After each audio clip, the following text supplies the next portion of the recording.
أشهد أن محمدا رسول الله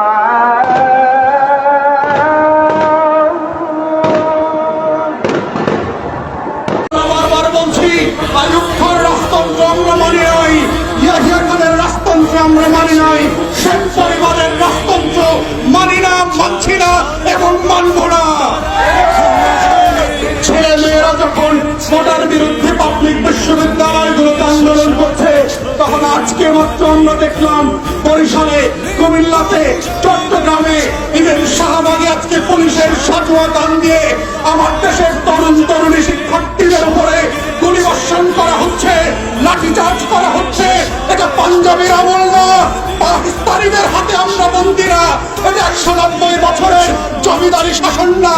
যদি কেউ মনে করে থাকে বাংলাদেশে এখনো জমিদারের শাসন চলছে, ব্রিটিশ বেনিয়ারা বাংলাদেশ দখল করে রেখেছে, আমরা প্রত্যাখ্যান করছি এবং বলে রাখছি বাংলাদেশে গণতন্ত্রের যে লড়াই হয়েছে, সেই রক্ত দিয়ে মুক্তিযোদ্ধারা বাংলাদেশ স্বাধীন করেছে, সেই বাংলাদেশ আমরা ফেরত আনবই আনবো।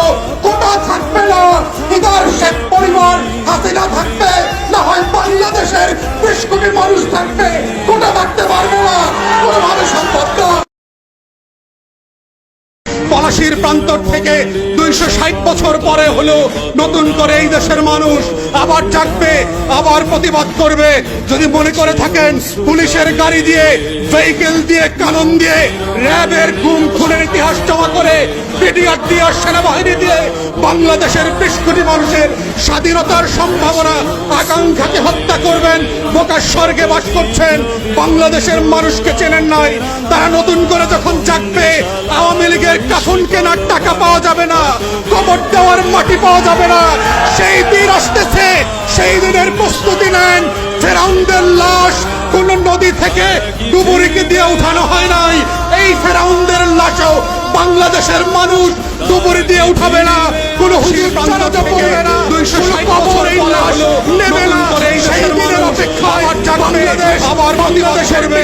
যদি মনে করে থাকেন পুলিশের গাড়ি দিয়ে, ভেহিকেল দিয়ে, কানন দিয়ে, র্যাবের গুম খুনের ইতিহাস জমা করে